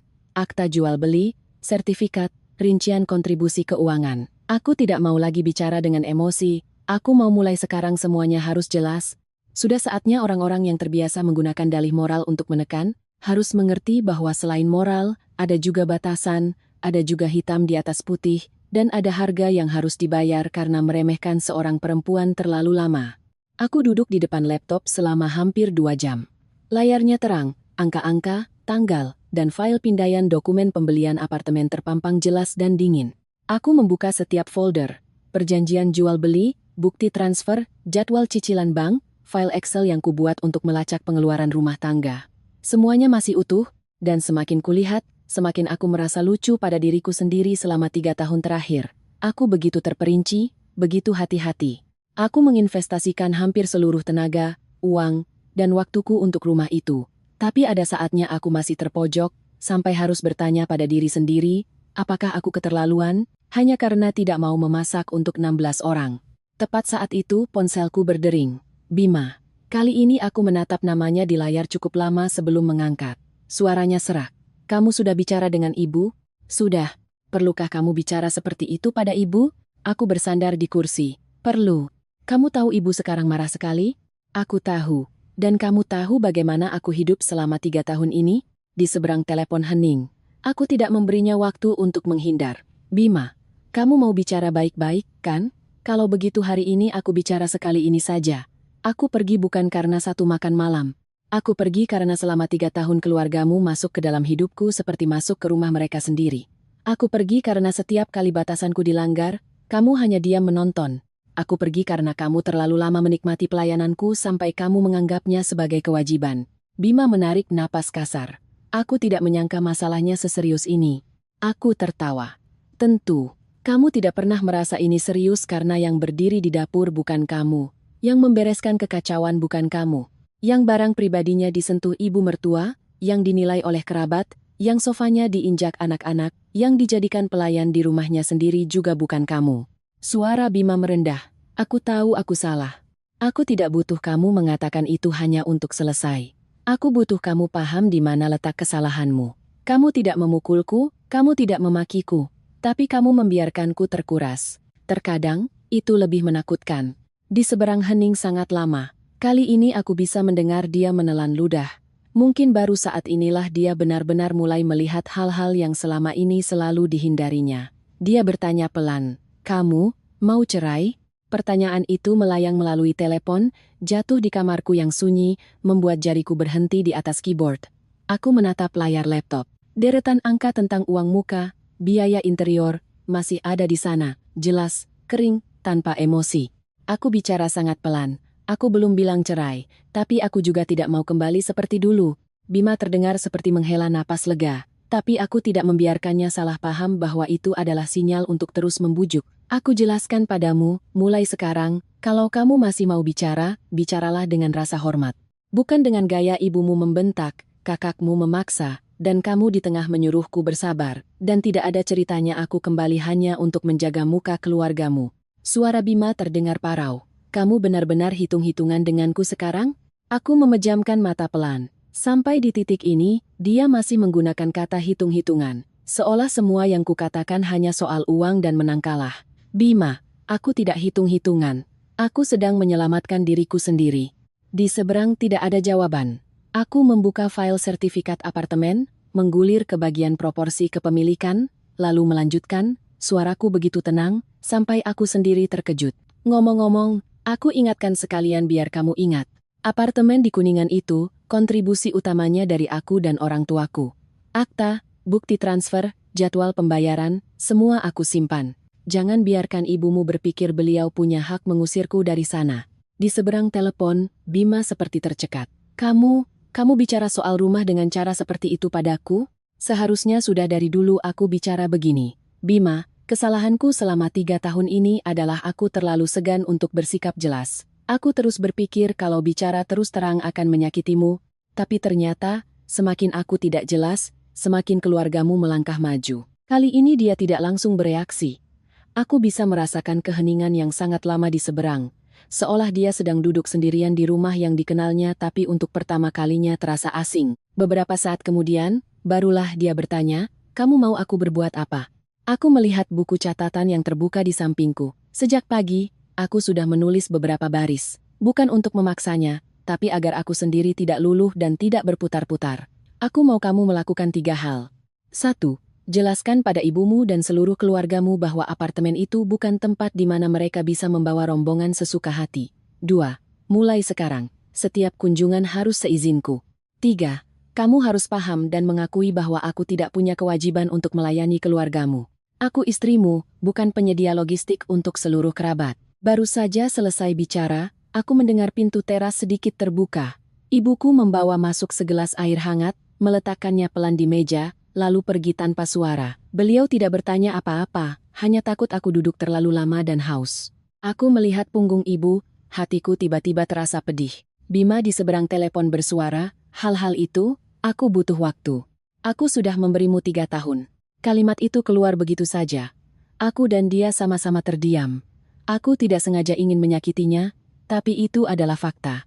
3 tahun aku sudah memberinya terlalu banyak waktu untuk sadar, untuk berubah, untuk berpihak pada pernikahan ini. Sebagai gantinya, yang kudapat adalah sebuah makan malam 16 orang yang dipaksakan padaku seperti sebuah perintah. Beberapa saat kemudian, Bima bersuara sangat rendah. Baik, aku akan bicara dengan ibu. Aku akan lihat sejauh mana kamu bisa melakukannya. Aku tidak akan janji apa-apa padamu sekarang. Aku juga tidak butuh janji. Aku hanya akan melihat caramu bertindak. Aku menutup telepon, lalu duduk diam cukup lama. Di luar jendela, matahari sore sudah meredup. Di hatiku juga tidak ada lagi badai yang riuh. Hanya ada perasaan dingin, jelas, dan mantap. Aku tahu, sejak saat ini, pernikahanku telah memasuki babak yang berbeda. Babak di mana aku tidak akan lagi terus mundur agar orang lain bisa maju. Keesokan paginya, baru saja selesai sarapan, Bima menelepon. Aku menatap namanya di layar cukup lama sebelum mengangkat. Suaranya sangat serak, seolah semalaman tidak tidur. Bisa kamu pulang sebentar? Aku tidak langsung menjawab. Untuk apa? Ada beberapa hal yang kurasa kamu harus lihat sendiri. Aku mengerutkan kening. Bicara langsung saja. Di seberang hening beberapa detik. Ibu dan Mbak sedang bertengkar. Sejak semalam rumah jadi kacau, berantakan sekali. Aku tertawa pahit. Baru sekarang kamu tahu kata berantakan. Dulu setiap kali aku membereskan sampai lelah, kamu hanya bilang sebentar juga selesai. Aku bertanya lagi. Lalu, aku mau kamu pulang untuk lihat kalau aku tidak melebih-lebihkan. Aku pulang untuk melihat kekacauan yang dibuat keluargamu? Ah, bukan. Suaranya melemah. Aku mau kamu pulang untuk kita bicara yang jelas. Aku bersandar di kursi, mata menatap halaman yang cerah di depan rumah. Beberapa pot bougainville yang ditanam ibu bergoyang pelan ditiup angin. Pemandangan damai itu membuat hatiku semakin yakin. Aku tidak mau kembali hanya karena ditarik. Jika aku kembali, itu harus karena keputusanku sendiri. Aku akan pulang, kataku pelan. Tapi bukan untuk minta maaf, bukan juga untuk melanjutkan peran sebagai tukang bersih-bersih. Bima buru-buru menjawab, aku tahu. Kali ini aku tahu. Aku tidak bicara lagi. Selesai menelepon, aku memberitahu ayah dan ibu. Ibuku hanya bertanya, kamu yakin mau kembali? Aku mengangguk. Aku perlu mengambil beberapa dokumen dan barang pribadi. Ayahku duduk diam sejenak, lalu berkata, ayah temani. Aku menatapnya. Tidak perlu ya. Perlu, jawabnya singkat. Ayah tidak akan masuk ke rumahmu. Ayah hanya akan menunggu di bawah. Sebuah kalimat sederhana, tapi membuat dadaku terasa hangat. Aku tahu ayah tidak lagi percaya pada keluarga suamiku. Beliau tidak tega membiarkanku sendirian masuk ke tempat yang telah menyakitiku. Dalam perjalanan dari Yogyakarta kembali ke Jakarta, aku hampir tidak tidur. Bukan karena cemas, tapi karena di kepalaku aku sedang menyiapkan setiap kalimat yang akan kuucapkan. Ada hal-hal yang sekali diputuskan untuk dihadapi, tidak bisa lagi dipimpin oleh emosi. Harus jelas, harus sadar, harus cukup dingin. Sore itu, ayah mengantarku sampai di depan lobi apartemen. Beliau tidak turun, hanya menoleh padaku. Kalau ada apa-apa, telepon ayah. Aku mengangguk. Iya ayah. Sampai di depan pintu apartemen, aku sudah bisa mendengar suara pertengkaran dari dalam. Tidak keras sampai heboh, tapi cukup untuk tahu suasana sedang tidak baik. Aku menekan bel. Yang membuka pintu adalah Bima. Begitu melihatku, matanya tertegun. Hanya dalam waktu sehari lebih, dia tampak jauh lebih tua. Kemejanya kusut, dagunya sedikit berjanggut, matanya lelah dan merah. Tapi yang lebih menarik perhatianku bukanlah dia, melainkan pemandangan di belakangnya. Ruang tamuku nyaris tidak bisa dikenali lagi. Bungkus makanan ringan berserakan di meja, bantal-bantal sofa tergeletak di lantai, di sofa ada noda berwarna coklat, lantai penuh jejak kaki anak-anak, dan di sudut dinding dekat rak TV ada coretan spidol warna. Aku berdiri kaku selama beberapa detik, bukan karena terkejut, tapi karena melihatnya dengan mata kepala sendiri tetap lebih menyakitkan dari bayangan. 3 tahun ini, setiap kali kerabat suami datang, aku selalu diam-diam membereskannya agar semuanya kembali seperti semula. Aku membereskannya terlalu cepat, terlalu bersih, terlalu mulus, sehingga Bima tidak pernah melihat dengan jelas akibat yang ditimbulkan keluarganya. Hari ini, akhirnya dia melihatnya. Ibu mertuaku keluar dari dapur. Begitu melihatku, wajahnya langsung masam. Masih tahu jalan pulang juga kamu? Aku menatapnya tanpa berkedip. Saya pulang untuk ambil barang. Jawabanku membuatnya terdiam sejenak. Mungkin beliau mengharapkan aku lebih lunak, lebih berputar-putar, tapi aku tidak lagi punya suasana hati untuk itu. Kakak iparku juga berdiri dari ruang tamu, suaranya sinis. Hebat kamu pergi, satu rumah jadi kacau. Aku menoleh padanya. Satu rumah kacau karena tidak ada lagi yang mau menanggungnya. Dia melotot. Bicaramu enak sekali. Kenapa tidak? Selama ini, setiap kali kalian kesini, apa ada yang bertanya aku lelah atau tidak? Apa ada yang berpikir apartemen ini tempat tinggalku, bukan penginapan gratis? Apa ada yang merasa kedatangan rombongan kalian itu merepotkanku? Suasana di ruang tamu membeku. Ibu mertuaku menggebrak meja. Kamu bicara sama orang tua begitu? Aku menatap lurus ke arahnya. Saya bicara sangat normal, hanya saja, ini pertama kalinya saya tidak lagi bersabar. Bima yang berdiri di samping mungkin hendak menengahi, tapi aku mengangkat tangan. Kamu jangan bicara, aku mau selesaikan ini. Aku melangkah masuk beberapa langkah, memandangi ruangan yang pernah kurawat sampai ke setiap detailnya. Lalu aku menoleh pada Bima. Kamu bilang aku harus pulang untuk melihat dengan jelas kan? Aku sudah lihat. Aku melihat lebih jelas dari sebelumnya. Tanpa aku, keluargamu bahkan tidak bisa mengurus satu makan malam, tidak bisa menjaga satu rumah tetap layak. Tapi selama 3 tahun, kalian semua tetap menganggap semua yang kulakukan adalah hal yang wajar. Suaraku tidak keras, tapi setiap katanya jatuh seperti paku. Bahkan Bima tidak bisa membantah. Dia hanya berdiri di sana, wajahnya pucat. Aku tahu, kali ini tidak ada lagi yang bisa menggunakan alasan cuma makan malam untuk berkelit. Karena medan perangnya terpampang nyata di depan mata mereka. Dan medan perang inilah yang selama ini aku bereskan sendirian. Ibu mertuaku berdiri di tengah ruang tamu, wajahnya merah padam karena marah. Beliau menatapku seolah aku adalah orang asing. Tidak mungkin lebih tepatnya, ini pertama kalinya beliau benar-benar melihatku. Bukan melihat seorang menantu yang bisa memasak, bisa bersih-bersih, dan bisa menunduk, melainkan melihat seseorang yang telah melangkah keluar dari posisi yang biasa beliau perintahkan. Beliau menunjuk ke arahku. Bicaramu enak sekali. Kalau bukan karenamu, rumah ini tidak akan begini. Aku menatap lurus ke jari yang menunjuk wajahku, lalu menatapnya. Rumah ini tetap akan begini, hanya saja tidak ada lagi yang diam-diam membereskan akibatnya untuk kalian. Kakak iparku menyilangkan tangan, suaranya dingin. Kamu bicara seolah kamu yang paling menderita. Kami semua juga punya kesulitan. Aku mengangguk. Benar. Semua orang punya kesulitannya masing-masing, tapi kesulitan kalian bukan alasan untuk melimpahkan bagian kalian ke pundakku. Bima masih berdiri diam di samping, tangannya mengepal lalu melemas. Aku tahu dia sesak napas. Mungkin ini pertama kalinya dalam hidupnya dia ditarik dari posisi aman di tengah. Tidak ada lagi tempat untuk bersembunyi di balik kalimat seperti, sabar ya sama ibu, atau, namanya juga keluarga, jangan dibesar-besarkan. Hari ini, dia harus memilih, menghadapi atau kehilangan segalanya. Aku meletakkan tas di kursi, membuka resletingnya, dan mengeluarkan sebuah map tipis. Tatapan Bima langsung berubah. Dia menatap lekat-lekat map di tanganku, seolah sudah menebak apa yang akan kulakukan. Ibu mertuaku mengerutkan kening. Kamu bawa apa itu? Aku membawa sesuatu yang seharusnya sudah kujelaskan sejak lama. Aku meletakkan map itu di meja, suaraku sangat datar.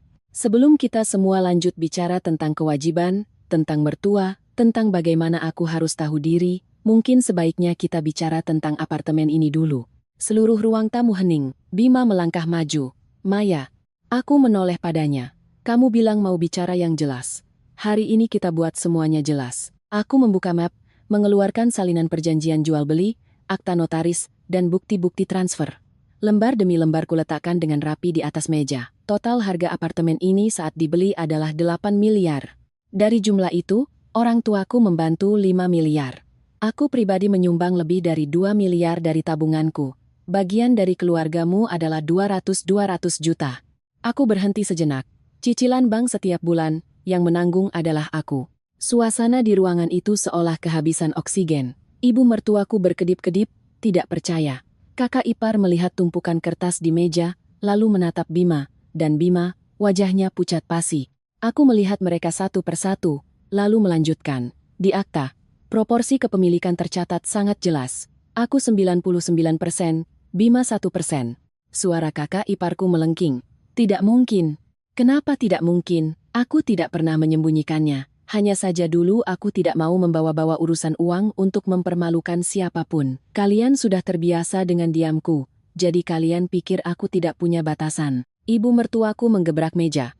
Kamu pakai uang untuk mengancam siapa? Aku tidak mengancam. Aku hanya bicara fakta. Dan faktanya adalah, apartemen ini bukan tempat di mana siapa saja bisa masuk sesuka hati, mengatur sesuka hati, dan mengusirku sesuka hati. Sampai di situ, aku menoleh menatap lurus pada ibu mertua. Waktu ibu bilang kalau aku masih mau jadi istrinya Bima harus pulang minta maaf, kalau tidak jangan harap bisa masuk ke rumah ini, ibu bicaranya sangat lantang. Tapi ibu lupa satu hal, Ini bukan rumah ibu. Baru saja aku selesai bicara, ibu mertuaku berdiri. Beliau gemetar karena marah. Kamu, kurang ajar. Aku tidak kurang ajar. Aku hanya tidak mau bersabar lagi. Beliau menoleh pada Bima. Bima, kamu diam saja. Membiarkan dia besar kepala di depan seluruh keluargamu? Seluruh tubuh Bima menegang. Aku menatapnya, menunggu. Kali ini aku tidak mau bicara untuknya. Aku butuh dia yang menjawab. Bima membuka mulut, lalu menutupnya lagi. Cukup lama, barulah dia bersuara, serak. Bu, Maya tidak salah. Kalimat itu jatuh seperti gunting yang memotong putus suasana yang sudah tegang. Ibu mertuaku terpaku, kakak ipar membelalakan mata. Bahkan aku sendiri ikut terdiam sejenak. 3 tahun ini, entah berapa kali aku berharap dia berpihak pada kebenaran, walau hanya sekali. Tapi baru sekarang, saat semuanya sudah hancur, dia bisa mengatakannya. Mungkin tidak terlambat baginya, tapi sudah sangat terlambat bagiku. Ibu mertuaku menoleh tajam pada Bima. Kamu bilang apa? Bima menatap ibunya, lalu tumpukan kertas di meja, dan akhirnya menatap ruangan yang berantakan di sekelilingnya. Mungkin dia juga sedang melihat kembali 3 tahun terakhir dengan cara yang berbeda. Aku bilang, kita sudah keterlaluan pada Maya. Selama ini dia sudah menanggung terlalu banyak. Beliau tertawa keras, tapi tawa itu terdengar sumbang dan aneh. Menanggung apa? Dia itu istrimu, itu tugasnya. Bima memejamkan mata, seolah baru saja dipukul oleh kalimat yang sudah biasa didengarnya. Aku tidak terkejut. Dari awal sampai akhir, ibu mertuaku tidak pernah melihatku sebagai individu. Beliau hanya melihat sebuah peran, menantu. Dan jika sudah menjadi menantu, maka harus bisa bekerja, bersabar, menanggung, sakit atau lelah, itu tidak penting. Aku melipat kembali kertas-kertas itu dan memasukkannya ke dalam map. Sekarang semuanya sudah jelas, aku pulang bukan untuk bertengkar. Aku pulang untuk mengambil barang, dokumen pribadi, dan bicara sekali untuk selamanya. Mulai sekarang, jika ada yang mau datang ke apartemen ini, harus dengan persetujuanku. Dan jika ada yang merasa itu sulit diterima, lebih baik tidak usah datang lagi. Selesai bicara, aku berbalik dan berjalan lurus ke kamar tidur. Di belakangku, aku mendengar ibu mertua terengah-engah karena marah, kakak ipar bergumam tidak terima, dan Bima memanggil namaku pelan. Tapi aku tidak berhenti. Aku membuka pintu kamar tidur, melihat ruangan yang pernah menjadi tempat paling pribadiku, dan hatiku terasa dingin. Lemari pakaian terbuka miring, bantal-bantal berantakan. Selendang yang kugantung di kursi jatuh ke lantai. Aku menunduk memungutnya, membersihkan debu di ujungnya. Saat itu, aku mengerti dengan sangat jelas. Ada hal-hal yang sekali sudah terlalu sering dilanggar oleh orang lain, meskipun didapatkan kembali, tidak akan pernah utuh seperti semula. Seperti kepercayaan, seperti pernikahan, seperti kamar ini. Aku menarik koper ke tengah kamar tidur dan mulai berkemas. Setiap gerakanku pelan dan rapi, tidak gemetar, tidak panik. Aku mengambil pakaian yang kubutuhkan, lalu laptop, buku tabungan, dokumen pribadi, dan beberapa perhiasan pemberian ibuku saat menikah. Selanjutnya, kotak kosmetik yang biasa kugunakan. Melihatnya, aku teringat saat pertama kali ibu mertua datang. Beliau membuka laci meja riasku sambil menggelengkan kepala. Anak perempuan kok barangnya banyak sekali? Sudah punya suami? Dandan cantik buat siapa lagi? Dulu aku hanya tersenyum canggung.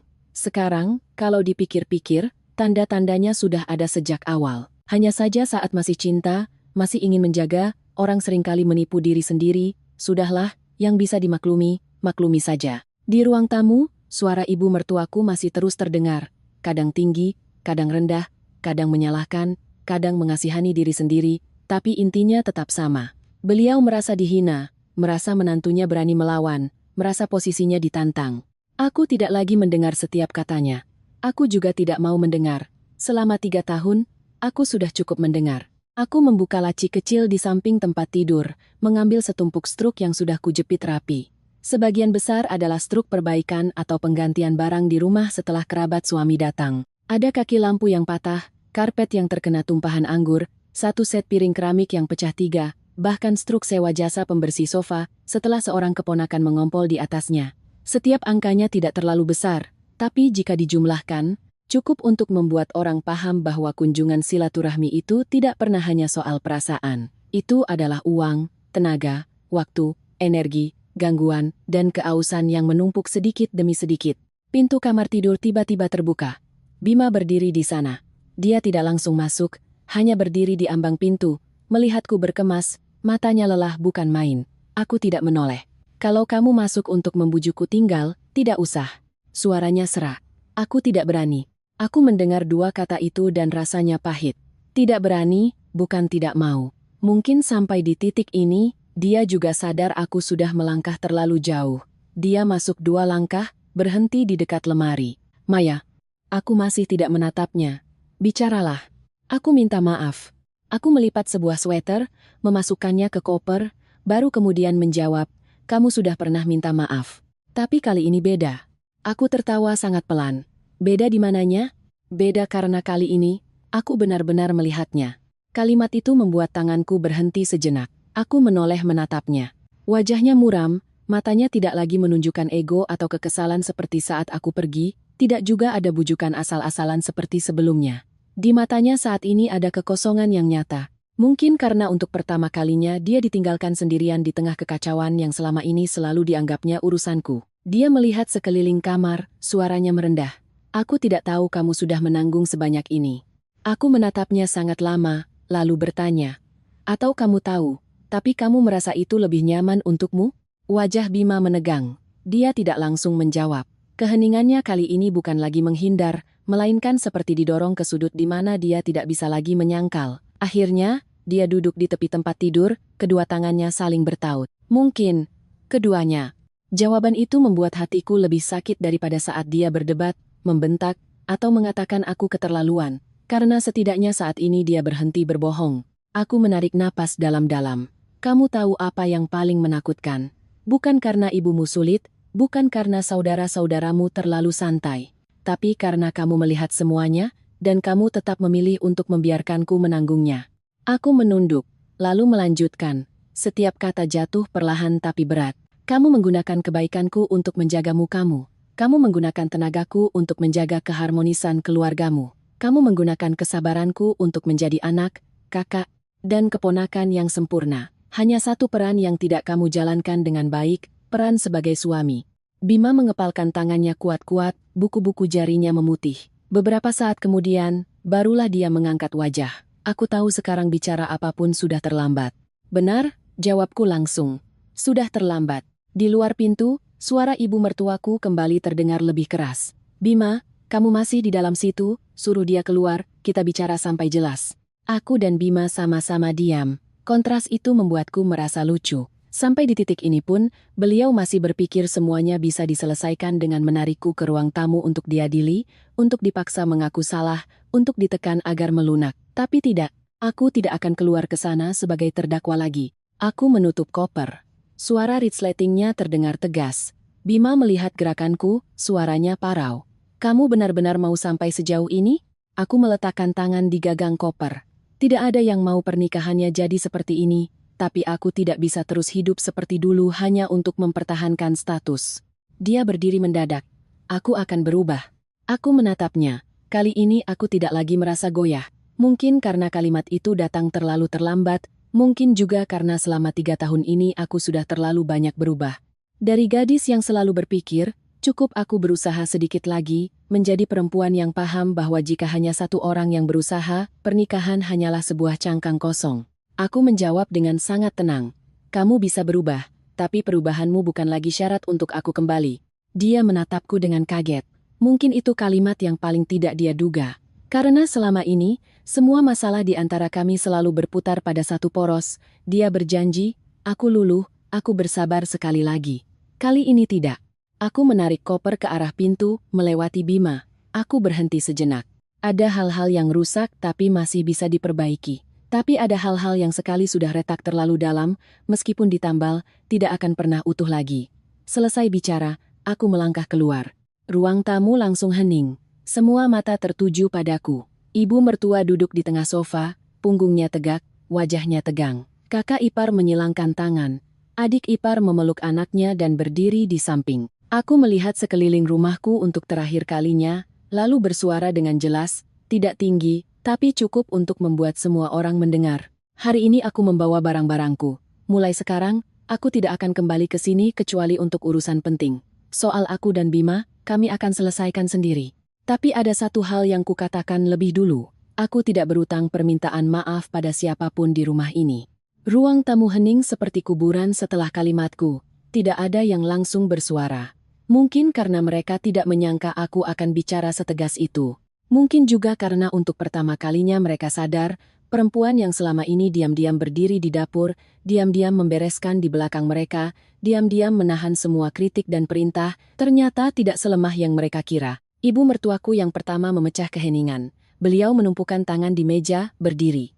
Bicaramu enak sekali, tidak utang permintaan maaf. Kamu sudah mempermalukan keluarga ini, membuat anak saya jadi bahan tertawaan, membuat saudara-saudara tidak bisa makan. Sekarang kamu masih bicara seolah kamu yang benar. Aku menatapnya. Dulu, hanya dengan beliau meninggikan suara sedikit, hanya dengan kerabat menatapku dengan tatapan menyalahkan, aku sudah merasa bersalah. Tapi hari ini, di tengah ruangan yang berantakan ini, aku merasa anehnya sangat tenang. Saya tidak mempermalukan siapapun. Saya hanya berhenti menanggung beban untuk kalian. Beliau menunjuk lurus ke arahku. Bibirnya bergetar. Kamu masih melawan? Saya tidak melawan. Saya hanya menyuarakan apa yang seharusnya sudah saya suarakan sejak lama. Sejak pertama kali ibu seenaknya membereskan barang pribadi saya, sejak pertama kali kerabat ibu datang dan menganggapnya wajar. Sejak pertama kali saya harus sendirian membereskan sampai larut malam sementara semua orang tertawa di luar. Sejak dulu sekali, seharusnya saya sudah bicara. Kakak iparku menyilangkan tangan, suaranya dingin. Sekarang kamu sudah bicara. Kamu merasa menang? Aku menoleh padanya, lalu menggeleng pelan. Ini bukan soal menang atau kalah. Kalau ini kemenangan, aku tidak akan butuh 3 tahun, 1 pernikahan, dan begitu banyak kepercayaan yang hancur untuk sampai di sini. Baru saja kalimat itu selesai, Bima tiba-tiba melangkah maju. Dia berdiri di antara aku dan keluarganya. Untuk pertama kalinya selama bertahun-tahun, dia tidak berdiri di tengah untuk menjadi penengah. Dia berdiri di depan, bukan untuk menghalangiku, tapi untuk menghalangi keluarganya. Bu, suaranya serak tapi jelas. Cukup. Ibu mertuaku terpaku. Mungkin beliau tidak percaya putranya akan mengucapkan 2 kata itu padanya. Bima menoleh pada kakaknya, lalu melihat semua orang di ruangan itu. Masalah ini jadi sejauh ini karena salahku. Aku sudah membiarkan Maya menanggung terlalu banyak. Aku minta maaf pada kalian semua karena makan malam kemarin jadi kacau. Tapi aku tidak bisa terus memaksanya kembali seolah tidak ada apa-apa. Ruangan jatuh dalam keheningan yang berat. Aku melihat punggung Bima. Hatiku tidak lagi merasakan getaran emosi yang dulu kubayangkan akan kurasakan jika suatu hari dia membelaku. Bukan karena kata-katanya tidak tulus, tapi karena aku sudah menunggu terlalu lama. Kata-kata ini, andai saja dia ucapkan di tahun pertama saat ibunya menyentuh barang-barangku. Andai saja dia ucapkan saat aku mencuci piring sampai larut malam. Andai saja dia ucapkan sebelum makan malam 16 orang itu. Mungkin hari ini ceritanya akan berbeda. Tapi sekarang, rasanya seperti hujan yang datang setelah tanah sudah terlalu lama retak. Ibu mertuaku terduduk di sofa, wajahnya pucat. Kakak iparku masih ingin mengatakan sesuatu, tapi melihat Bima, akhirnya dia diam. Adik ipar menunduk, memeluk anaknya lebih erat. Aku tidak ingin tinggal di sana lebih lama lagi. Aku menarik koper ke arah pintu. Bima menoleh padaku. Tatapannya sangat aneh, tidak ada lagi kemarahan, tidak ada lagi ego, hanya ada kekosongan yang sangat dalam. Maya, aku berhenti. Aku tidak berani memintamu kembali sekarang. Aku juga tidak berani berjanji apa-apa lagi. Tapi kalau nanti kamu mau bicara, aku akan menunggu. Aku menatapnya sangat lama, lalu mengangguk pelan. Bukan sebuah pengampunan, bukan juga sebuah harapan. Hanya sebuah anggukan untuk jalan yang telah kami lalui, untuk apa yang pernah ada, dan untuk kesopanan terakhir yang bisa diberikan oleh 2 orang yang pernah menjadi suami istri. Aku membuka pintu dan melangkah keluar. Koridor apartemen terang, sunyi, dan sejuk. Pintu lift memantulkan wajahku yang pucat, tapi tenang. Saat pintu tertutup, aku tahu dengan sangat jelas, aku bukan hanya melangkah keluar dari sebuah apartemen. Aku juga melangkah keluar dari peran sebagai istri yang tahu diri yang selama bertahun-tahun dipaksakan padaku. Ayah masih menungguku di bawah. Melihatku menarik koper, beliau tidak bertanya apa-apa. Hanya turun dari mobil, membuka bagasi, dan membantuku memasukkan barang. Aku duduk di kursi penumpang, memasang sabuk pengaman. Mobil perlahan keluar dari basement. Melalui jendela, kota masih ramai, lampu-lampu jalan berbaris membentuk untayan cahaya yang tak berujung. Aku menyandarkan kepala, memejamkan mata pelan. Kali ini, di hatiku tidak ada lagi amarah yang bergejolak. Hanya ada sebuah ruang kosong yang terasa nyeri tapi bersih. Bersih seperti meja yang baru saja dilap dari debu lama. Bersih seperti dapur setelah api dimatikan. Bersih seperti seseorang yang akhirnya berani mengakui bahwa dia tidak bisa terus hidup di tempat yang hanya tahu menerima tanpa pernah memberi. Beberapa hari kemudian, aku meminta pengacara untuk menghubungi Bima, membahas masalah aset dan prosedur yang diperlukan. Kami tidak membuatnya menjadi drama, tidak saling mencabik dengan kata-kata kasar. Kami hanya duduk dan melihat dengan jujur apa yang telah terjadi pada pernikahan kami. Aku tidak tahu akhir dari ceritaku dan Bima akan disebut perpisahan, perceraian, atau bentuk lain dari perpisahan yang dewasa. Tapi aku tahu satu hal. Sejak hari aku melangkah keluar dari makan malam itu, aku telah menyelamatkan diriku sendiri. Aku menyelamatkan suaraku yang pernah terbungkam. Menyelamatkan harga diriku yang pernah terkikis, menyelamatkan hakku untuk lelah, untuk menolak, dan untuk hidup dengan layak di ruangku sendiri. Nanti, saat aku mengingat kembali masa itu, mungkin aku masih akan merasa sakit, masih akan merasa sayang, masih akan bertanya kenapa aku bersabar begitu lama. Tapi aku tidak akan menyesal karena hari itu telah berbalik dan pergi. Karena ada pintu-pintu yang hanya saat kita berani melangkah keluar, barulah kita tahu bahwa di depan sana sebenarnya adalah langit. Terima kasih telah menyimak cerita ini sampai akhir. Semoga kita semua selalu sehat, damai, dapat menjaga kehangatan dalam keluarga, dan memiliki cukup keberanian untuk melindungi nilai-nilai diri kita dalam kehidupan.